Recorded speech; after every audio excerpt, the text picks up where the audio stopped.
रूस की रहने वाली लड़की मां नहीं बन पाती है क्योंकि जो उसका पति था वो सेक्सुअल रूप से थोड़ा कमजोर था, इसीलिए वो मां नहीं बन पा रही थी। दोस्तों, फिर उसे कोई राय देता है कि तुम भारत देश में जाओ, वहां पर नौजवानों से मुलाकात करो, वो तुम्हारी हेल्प कर सकते हैं। बस दोस्तों, उस शख्स की बात सुनने के बाद वो लड़की भारत देश में आ जाती है और लड़कों से बातचीत करती है। नमस्कार, प्रणाम। क्राइम वार्ता के इस एपिसोड में आज एक ऐसी लड़की की कहानी लेकर के आया हूँ। इस कहानी को सुनने के बाद आपके रोंगटे खड़े हो जाएंगे। चलिए दोस्तों, वीडियो में आगे बढ़ते हैं, लेकिन वीडियो में आगे बढ़ने से पहले आपसे मेरी रिक्वेस्ट की वीडियो को थोड़ा सा लाइक कर दीजिए और अगर चैनल पर पहली बार आए तो चैनल को भी सब्सक्राइब कर लीजिए, जिससे कि मेरा मनोबल बना रहे और मैं आपके लिए सच्ची सच्ची कहानियाँ लाता रहूँ। चलिए दोस्तों, कहानी शुरू करते हैं। दोस्तों, रूस की एक लड़की जिसका नाम मारिया होता है, वो माँ नहीं बन पाती है क्योंकि उसका जो पति था वो सेक्सुअल रूप से कमजोर था। फिर उसे उसकी एक मित्र सलाह देती है कि तुम भारत में चले जाओ और वहाँ पर नौजवानों से बात करो, वो तुम्हारी मदद ज़रूर करेंगे तुम्हें माँ बनाने में। फिर वो अपनी उस बेस्ट फ्रेंड की बात मानने के बाद सीधे भारत देश चली जाती है। वो भारत देश में बड़े बड़े एजेंटों से बात करती है कि उसके लिए कोई एक लड़का तराशा जाए जो उसे माँ बना सके। लेकिन दोस्तों, सभी भारी पैसों की डिमांड करते हैं, कि बोलते हैं कि हमें 1 करोड़ रुपए चाहिए, हमें 2 करोड़ रुपए चाहिए कमीशन के तौर पर, तब जा कर के हम तुम्हारे लिए कोई अच्छा सा लड़का खोजेंगे। अब दोस्तों, मारिया इतनी पैसे वाली थी नहीं, तो वो मना कर देती है और खुद ही अपना जुगाड़ करती है।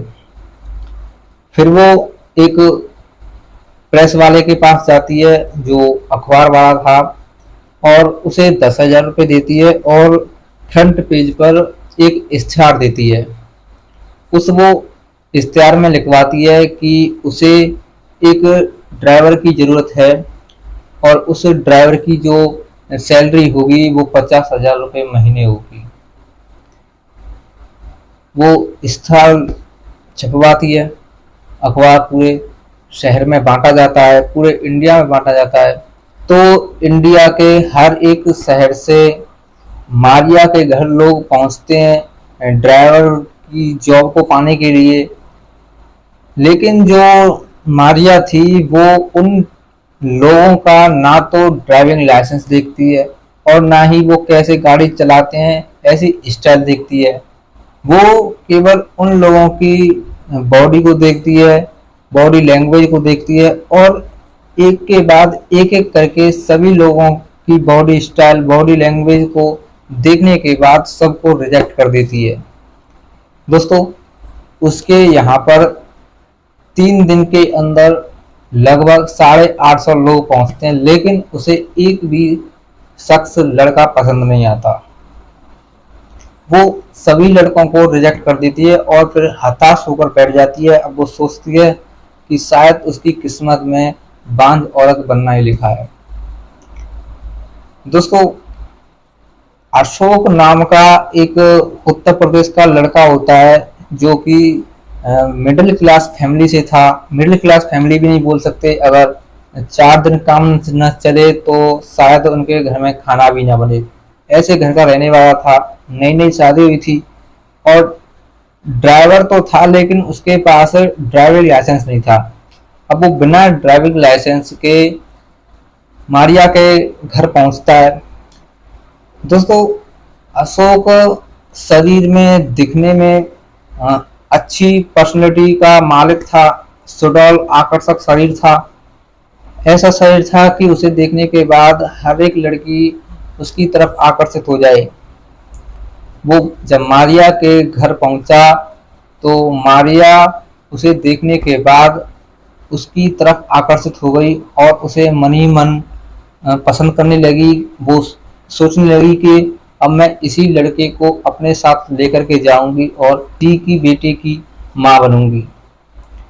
अब दोस्तों, अशोक जो कि अपने मन में हिचकिचा रहा था कि उसके पास ड्राइविंग लाइसेंस है नहीं, अब उसे मैडम सेलेक्ट करेगी या नहीं करेगी, फिर वो मारिया के पास पहुंचता है और मारिया को सच सच बता देता है कि उसके पास ड्राइविंग लाइसेंस नहीं है। मारिया जो कि लोगों को ड्राइविंग लाइसेंस के तौर पर जज ही नहीं कर रही थी, वो तो केवल उनकी पर्सनैलिटी, बॉडी लैंग्वेज के हिसाब से देख रही थी। तो वो अशोक को एक पल में ही खुशी देती है, बोलती है कि तुम इस जॉब के लिए स्वीकार किए गए हो, अब तुम मेरे ड्राइवर हो, तुम्हें 50,000 रुपये घर पहुंचा दिए जाया करेंगे। अब दोस्तों इस बात को सुनने के बाद अशोक खुश हो जाता है और मारिया का ड्राइवर बन जाता है। मारिया अ, अशोक से स्पष्ट तौर पर नहीं कह पाती है कि वो उसके बच्चे की माँ बनना चाहती है, लेकिन धीरे धीरे समय ऐसे ही गुजरता है।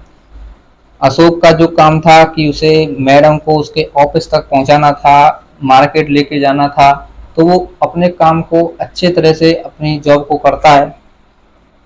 एक दिन दोस्तों जब अशोक अपने कमरे में, वो जो था वो मैडम के यहीं रहता था, जब वो अपने कमरे में अपने कपड़े बदल रहा होता है तो मारिया उसे कपड़े बदलते हुए देख लेती है और बिना दरवाज़ा खटखटाए, बिना नॉक किए उसके कमरे में अंदर चली जाती है और उसे अपनी बाहों में बंध लेती है पीछे से। अब दोस्तों इसे देखने के बाद अशोक घबरा जाता है। अब लेकिन दोस्तों हालात ऐसे बन जाते हैं कि अगर दो जवान लड़के लड़की आपस में टकरा जाएं तो कोई भी अपने आप पर शायद कंट्रोल न कर पाए। तो ऐसा ही होता है इनके भी साथ। अशोक भी अपने आप को कंट्रोल नहीं कर पाता है और मारिया के साथ शारीरिक संबंध बना लेता है। और दोस्तों मारिया तो यही चाहती थी कि अशोक के साथ वो रहे। अशोक सेफ्टी यूज करता है तो मारिया उससे बोलती है कि तुम इसे यूज मत करो, लेकिन अशोक बोलता है कि मैडम अगर मैं इसे यूज नहीं करूँगा तो गड़बड़ हो सकती है। मारिया बोलती है कि यही तो मैं चाहती हूँ कि कुछ हो। अशोक बोलता है कि मैडम मैं समझा नहीं कि आप कहना क्या चाहती हो। तो फिर मैडम मारिया अशोक को सब कुछ सच सच बता देती हैं कि उनका क्या मकसद है। उन्होंने उसे ड्राइवर के तौर पर नहीं बुलाया है, उन्होंने उसे किस तौर पर बताया है वो खुलकर बता देती हैं। और वो उससे कहती हैं कि अगर तुमने मुझे माँ बना दिया तो मैं तुम्हें 50,000 रुपये महीने नहीं बल्कि 2 लाख रुपये महीने दूंगी। दोस्तों इस बात को सुनने के बाद अशोक मन ही मन खुश हो जाता है और वो मारिया से बोलता है कि मैडम अगर ऐसी बात है तो मैं तुम्हें तुम्हारी गोद में जल्दी से जल्दी बच्चे दे दूंगा, मैं तुम्हारी गोद को हरा भरा कर दूंगा, बस आप अपना वादा मत तोड़िएगा। दोस्तों उन दोनों में ऐसी बातचीत हो जाती है, जो भी डील थी वो हो जाती है। मारिया अशोक को अपने साथ रूस ले जाती है और उसके साथ वहीं पर रिलेशनशिप में रहती है। दोस्तों उसके साथ रिलेशनशिप में रहते रहते जब 3 महीने का वक्त बीत जाता है तो एक दिन मारिया को पता चलता है कि शी इज प्रेग्नेंट, वो प्रेग्नेंट है। तो वो इस खुशी को अपने पति को और अशोक को बताती है। अब अशोक खुश हो जाता है क्योंकि अब उसके लिए जो 2 लाख रुपए का पैकेज था वो पूरा हो चुका था। तो वो मैडम से बोलता है कि मैडम देखिए आपने जैसा कहा था मैंने वैसा कर दिया, आप अब मुझे 2 लाख रुपए दे दीजिए। मारिया बोलती है कि 2 लाख रुपए लेते जाना, लेकिन अपने इस बच्चे की शक्ल तो देख कर जाना। दोस्तों अब उसकी बात मानने के बाद अशोक रुक जाता है। समय ऐसे ही गुजरता है और 6 महीने का समय बीत जाता है। जब मारिया का पेट निकला हुआ होता है तो उसकी बेस्ट फ्रेंड जो थी वो उससे आकर बात करती है कि ये कैसे हुआ। तो मारिया उसे अशोक के बारे में सब कुछ बताती है। अब दोस्तों उन दोनों दोस्तों के बीच में एक डील होती है। उसकी जो मारिया की बेस्ट फ्रेंड थी वो मारिया से बोलती है कि देखो तुम्हें इसे 2 लाख रुपए महीने देने पड़ते हैं और हम इसके थ्रू 4 लाख 5 लाख मन चाहा जितना पैसा कमा सकते हैं। मारिया बोलती है कि बताइए कैसे कमा सकते हैं पैसे। अब दोस्तों, मारिया की जो बेस्ट फ्रेंड थी वो उसे सब कुछ सच बताती है कि हम इसे लड़कियों के पास भेजा करेंगे जो उन्हें माँ बना सके और उनसे हम पैसे लिया करेंगे, 10 लाख 20 लाख जो भी वो दिया करेंगी। मारिया अपने बेस्ट फ्रेंड की बात को स्वीकार करने के बाद अशोक के पास जाती है और उससे बातचीत करती है कि अब मैं तुम्हें 2 लाख नहीं बल्कि 3 लाख रुपए महीने दिया करूंगी, बस तुम्हें एक और काम करना है। अशोक बोलता है कि मैडम बताइए, मैं जरूर काम करूंगा 3 लाख रुपए के लिए, क्या काम है बताइए। तो मैडम बोलती है कि देखो, जैसे तुमने मुझे प्रेग्नेंट किया है वैसे ही तुम्हें और लड़कियों को भी प्रेग्नेंट करना है। अब दोस्तों, ऐसी बात थी जिसे हर एक मर्द करना चाहे तो अशोक मान जाता है और बोल देता है कि मैम मुझे डील मंजूर है, लेकिन मेरे 3 लाख रुपयों को मेरे बैंक अकाउंट में मेरे घर जरूर पहुंचवा दिया कीजिएगा। मैडम बोलती है कि ठीक है, मैं तुम्हारे पैसों को पहुंचा दिया करूंगी। अब दोस्तों, जैसे डील पक्की होती है वैसे ही काम भी चालू हो जाता है। अशोक अब हर रोज किसी और लड़की के साथ तो किसी और लड़की के साथ संबंध बनाता और उन्हें प्रेग्नेंट करने की कोशिश करता। दोस्तों, ऐसे ही ये माजरा चलता रहता है। फिर एक दिन अशोक ऐसे माया जाल में फंस जाता है जो कि लड़की और लड़कियों की अश्लील वीडियो बनाते हैं, लड़कियां खुद बनवाती हैं, तो वो ऐसे चंगुल में फंस जाता है। वो वहां पर पहुंचता है तो फिर पहुंचने के बाद वहां से वापस नहीं आ पाता। मारिया और उसकी बेस्ट फ्रेंड उसे निकालने की कोशिश करते हैं, लेकिन वो भी दबाव में आ जाती हैं क्योंकि उन्होंने भी उनसे पैसे बहुत ऐंठे थे, तो वो खामोश हो जाती हैं और फिर कुछ भी नहीं करती। अब अशोक पूरी तरह से उनके कब्जे में पहुंच जाता है और वो जैसा करते हैं कहते हैं उसे ही अशोक वैसा वैसा करता है। दोस्तों, ऐसा ही मंजर चलता रहता है, असली वीडियो बनते रहते हैं। अशोक भी मजबूर था, लेकिन जैसे वादा किया गया था कि उसके खाते में 3 लाख रुपए पहुंचा दिए जाया करेंगे हर महीने, वैसे ही उसके खाते में 3 लाख रुपए महीने पहुंचा दिए जाया करते। दोस्तों, 1 साल बीत जाता है। अशोक के घर वाले बहुत खुश थे कि उसका बेटा, उनका पुत्र 3 लाख रुपए 2.5 लाख रुपए महीने भेज रहा है, तो वो बड़े खुश थे। एक दिन ऐसे ही जो उसकी वाइफ होती है वो अश्लील वीडियो को देखती है, तो उस वीडियो में उसे उसका पति नजर आता है। दोस्तों, जैसे ही वो अपने पति को देखती है उस वीडियो में तो घबरा जाती है और उसकी सांस फूलने लगती है। अब दोस्तों, वो इस बात को अपने माँ बाप को, सास ससुर को तो बता नहीं सकती थी, वो शांति रहती है और अगले दिन ही अपना पासपोर्ट बनवाती है, वीजा बनवाती है। लेकिन हालांकि दोस्तों, पासपोर्ट वीजा आने में समय लगता है, तो 2 महीने का समय गुजर जाता है और 2 महीने बाद अशोक की वाइफ सीधे रूस पहुंचती है और रूस में वो सीधे उस मारिया के घर पहुंचती है और मारिया से बातचीत करती है कि कहाँ है उसका पति अशोक। तो मारिया उसे पहले तो एक बार कुछ भी नहीं बताती, लेकिन जब वाइफ उसे पुलिस की धमकी देती है तो मारिया चुपचाप उसकी बातों को बता देती है। वो सब कुछ बता देती है कि कैसे कैसे अशोक उन लोगों के चंगुल में फंसा हुआ है। दोस्तों,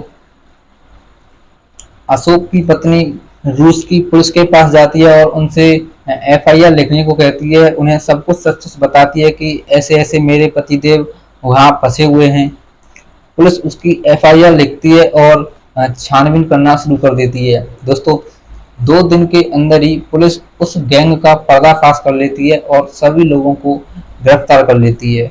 क्योंकि दोस्तों, अशोक भी उन लोगों के साथ अश्लील वीडियो बनाया करता था, तो अशोक को भी पुलिस गिरफ्तार कर लेती है। दोस्तों दोनों पति पत्नी आपस में मिलते हैं और एक दूसरे के गले लगते हैं। अशोक अपनी पत्नी को सॉरी, मुझे माफ कर दो, ऐसे ऐसे बोलता है, तो पत्नी बोलती है कि ठीक है, जो होना था सो हो गया। अब अशोक की आंखों में आंसू आ जाते हैं जब उसने सुना कि उसकी पत्नी उससे इतना प्रेम करती है। वो अपनी पत्नी से रोते हुए बोलता है कि मुझे माफ कर दो, मैं पैसे कमाने के चक्कर में और हवस के लालच में आकर थोड़ा बहक गया था। अशोक की पत्नी बोलती है कि एक परिवार का सदस्य अपने परिवार के लिए क्या क्या कर सकता है, ये आज मैंने खुद देखा है। तुम तो बड़े ही हिम्मत वाले हो जो तुमने ऐसा काम किया अपने घर परिवार को चलाने के लिए, पैसे कमाने के लिए। अशोक रो देता है, बोलता है कि पगली, इतना भी प्यार करना, प्यार जतना सही नहीं है। मुझे पता है कि मैंने कितना गलत काम किया था, लेकिन तुम्हें इसे सही लगता होगा तो तुम सही मान सकती हो, लेकिन मैं अंदर से टूट चुका हूँ। मैं तुम्हारा गुनहगार हूँ, माता पिता का गुनहगार हूँ, तो मुझे हो सके तो माफ कर देना। दोस्तों अशोक की पत्नी बोलती है कि छोड़ो इन सब बातों को और जल्द से जल्द घर लौट कर आने की कोशिश करना। दोस्तों इसके बाद अशोक को रूस की पुलिस पकड़ ले जाती है और उसे और उन जलजान के लोगों को 3-3 साल की सजा सुनाती है। दोस्तों 3 साल बीतने के बाद अशोक अपने घर पहुंचता है और घर पहुंचने के बाद आलीशान जिंदगी जीता है। तो दोस्तों ये थी मारिया, अशोक और उसकी पत्नी की कहानी। ये एक सच्ची घटना है जो मैंने आपको सुनाई। इस कहानी को आपके सामने लाकर मेरा उद्देश्य किसी की भावनाओं को ठेस पहुंचाना या किसी के दिल को दुखाना नहीं है। मेरा उद्देश्य केवल इतना है कि आप इस कहानी के माध्यम से कुछ सीखें कि जीवन में क्या करना है और क्या नहीं करना है। तो इस कहानी के माध्यम से आपसे मैं केवल यही कहना चाहूँगा कि अपने परिवार की जिम्मेदारी को अपने कंधों पर लेते हुए कोई भी ऐसा गलत कदम न उठाएं जिससे परिवार खतरे में पड़ जाए। ऐसा कोई भी गलत काम न कीजिए जिससे कि आप बदनाम हो, आपका परिवार बदनाम हो, आपका खानदान बदनाम हो। तो आपसे बस ऐसी ही एक रिक्वेस्ट है कि आप कोई भी काम कीजिए इज्जत के साथ कीजिए, ना कि बेइज्जती के साथ उल्टे सीधे काम करके आप बहुत बड़े पैसे वाले बनने की कोशिश करें। तो आपसे बस यही रिक्वेस्ट। तो दोस्तों कैसी लगी कहानी? अगर कहानी अच्छी लगी हो तो वीडियो को थोड़ा सा लाइक कर दीजिए और अगर चैनल पर पहली बार आए तो चैनल को भी सब्सक्राइब कर लीजिए। चलिए दोस्तों, मिलता हूँ ऐसी अगली सच्ची घटना के साथ, सच्ची कहानी के साथ। तब तक के लिए जय हिंद, जय भारत।